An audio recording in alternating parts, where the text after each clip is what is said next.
አሜን አሜን አሜን አሜን አሜን አሜን። የተለወጠ ማንነት እግዚአብሔር ይስጠን።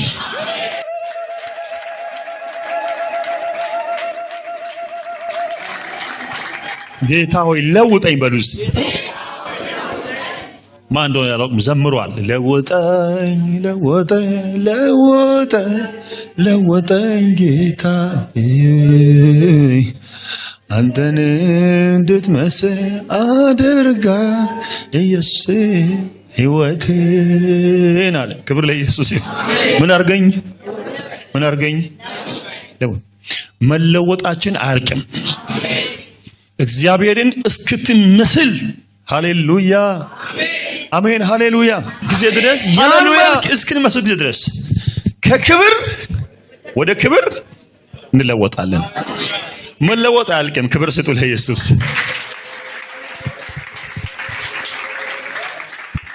እዛ ጋር ተለውጠ ከሆነ እዚህ ስትደርስ ሌላ መለወጥ አለ።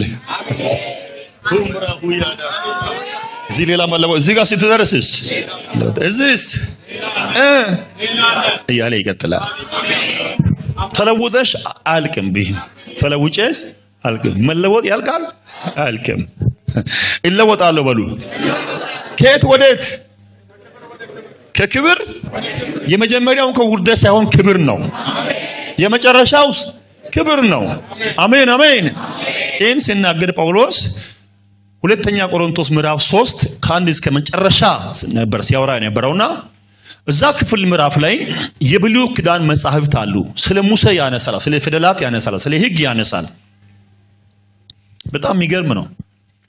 ከዛ በኋላ ስለ ፊቱ ክብር፣ ስለሚጠፋው ክብርና ስለ ሞት አገልግሎት፣ ስለ ሕያው አገልግሎት፣ ስለ ፊቱ ክብር፣ ስለ አሮጌው፣ ስለ አዲሱ ሁሉ ይናገራል። እየተናገረ ይመጣና ከክብር ወደ ክብር አለ። የመጀመሪያው ክብር የብሉይ ኪዳን ክብር ነው። ሁለተኛው ክብር የአዲስ ዘመን ክብር ነው። ስለዚህ እንደዚህ አለ። የብሉይ ኪዳንን የሙሴን መጽሐፍት በተነበቡ ጊዜ መጋረጃው በልቦናቸው ይቀመጣል፣ ይሸፈናል ይላል ጳውሎስ። እዛ ምዕራፍ አንብቡት። ነገር ግን ወደ ኢየሱስ ዘወር ባሉ ጊዜ ግን ያ መሸፈኛ ይነሳል ይላል። ብሉይ ኪዳን የእግዚአብሔር ቃል ነው። የብሉይ ኪዳን ሁሉ ጥላው ተፈጻሚነት ያገኘው ማለት ነው ክራይስት በኢየሱስ ነው።